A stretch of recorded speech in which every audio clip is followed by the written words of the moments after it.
Assalamualaikum warahmatullahi wabarakatuh. Jumpa lagi bersama gua Sauro Afriansyah, mahasiswa UIN SMH Banten, jurusan Komunikasi dan Penyiaran Islam.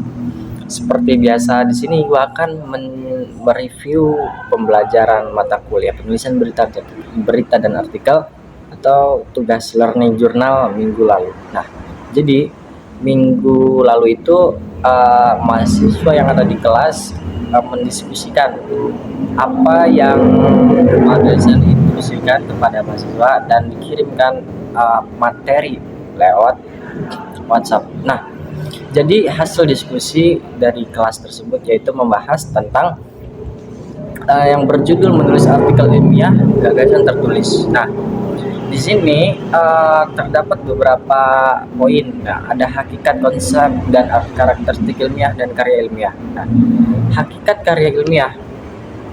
Hakikat karya ilmiah itu karya seseorang didasarkan fakta, kebenaran atas kebenaran, logika rasional, dan kebenaran ilmiah yang berupa hasil penelitian lapangan dan laboratorium, hasil ide atau inovasi baru berupa skripsi, tesis, terus disertasi, nah serta artikel, jurnal, makalah, buku ajar, dan sejenisnya. Nah, jika karya tulis ilmiah itu berasal dari hasil penelitian. Nah, melalui penulisan karya ilmiah diharapkan penulis dapat mengkomunikasikan informasi baru, gagasan, kajian, atau hasil penelitian kepada orang lain.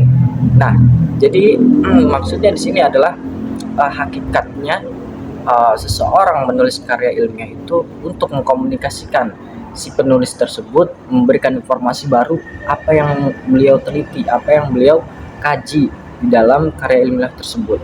Nah, konsep dan karakteristik karya ilmiah. Nah, karya ilmiah itu merupakan penyataan empiris yang paling tinggi dari 4 jenis kebenaran ilmiah tersebut. Ada 4 dari 4 jenis kebenaran. Yang pertama, kebenaran otoriter, yaitu kebenaran pengetahuan yang diambil atau berasal dari pernyataan tokoh yang berkuasa seperti raja atau seperti kepala adat dan sejenisnya. Nah, yang kedua, kebenaran mistik, yaitu kebenaran yang diambil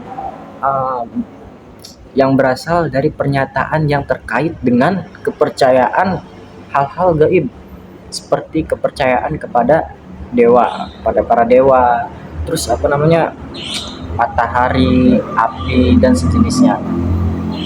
Terus kebenaran logika rasional, yaitu kebenaran pengetahuan yang diambil atau berasal dari kaidah dan prosedur logika formal atau pola pikir rasional manusia. Nah, yang terakhir, yang keempat adalah kebenaran ilmiah. Jadi kebenaran ilmiah yaitu berasal dari gabungan dari suatu anggapan terhadap suatu permasalahan yang kemudian diuji datanya untuk menghasilkan pernyataan ilmiah dengan menggunakan prosedur atau metode ilmiah. Nah, itu. Selanjutnya yaitu ada persiapan penulisan karya ilmiah. Nah, ada beberapa persiapan yang harus kita persiapkan untuk menulis karya ilmiah. Nah, yang pertama itu menentukan jenis karya ilmiah yang akan ditulis. Nah, baik itu berupa hasil penelitian atau hasil non penelitian. Yang kedua yaitu mengidentifikasikan permasalahan dan judul karya ilmiah yang akan ditulis. Nah, yang ketiga mengumpulkan bahan-bahan pustaka referensi yang dibutuhkan. Nah, yang keempat memahami rambu, isi, dan komponen karya tulis ilmiah yang akan ditulis. Dan selanjutnya yang terakhir yaitu ada memahami berbagai aturan jenis karya ilmiah yang akan ditulis. Nah, dan seterusnya. Nah, selanjutnya yaitu pembahasan diskusi minggu lalu ada jenis-jenis penulisan karya ilmiah. Apa sih jenis-jenis penulisan karya ilmiah? Nah, yang pertama itu jenis-jenis karya ilmiah. Poin A, bentuk karya ilmiah hasil penelitiannya. Hasil penelitian yang terbagi menjadi yaitu penelitian tindakan, karya skripsi, karya tesis, karya disertasi, artikel ilmiah, jurnal ilmiah, serta berbagai makalah dan buku ilmiah yang ditulis berdasarkan hasil riset. Terus Terus selanjutnya itu karya ilmiah non riset. Nah, ada lagi buku atau bahan ajar, artikel teoretik atau konsep, jurnal berupa teoretik atau konsep, makalah ilmiah dan sejenisnya. Nah, selanjutnya yaitu ada 4 hal yang harus diperhatikan, 4 hal pokok yang harus diperhatikan dalam penulisan karya ilmiah. Apa saja? Yang pertama yaitu apa yang akan ditulis atau yang dilaporkan. Nah, hasil penelitian atau survei atau review atau laporan teknis dan sebagainya.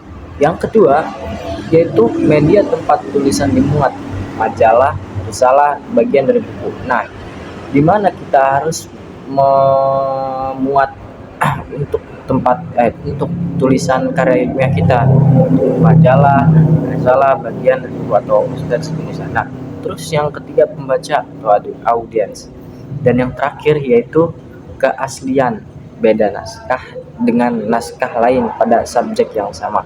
Nah, dari 4 tersebut dapat dengan jelas. Yang pertama ditentukan tujuan naskah atau tulisan yang akan dihasilkan, kelengkapan data atau bahan tulisan.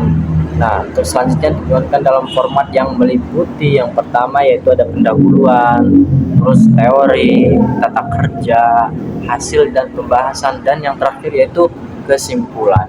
Nah, oke, cukup dari gua segitu aja. Mungkin nanti minggu depan akan diperjelas oleh yaitu Badi Bahasa Rafdansa. Mohon maaf jika ada kesalahan kata, kurang lebihnya mohon maaf. Wassalamualaikum warahmatullahi wabarakatuh.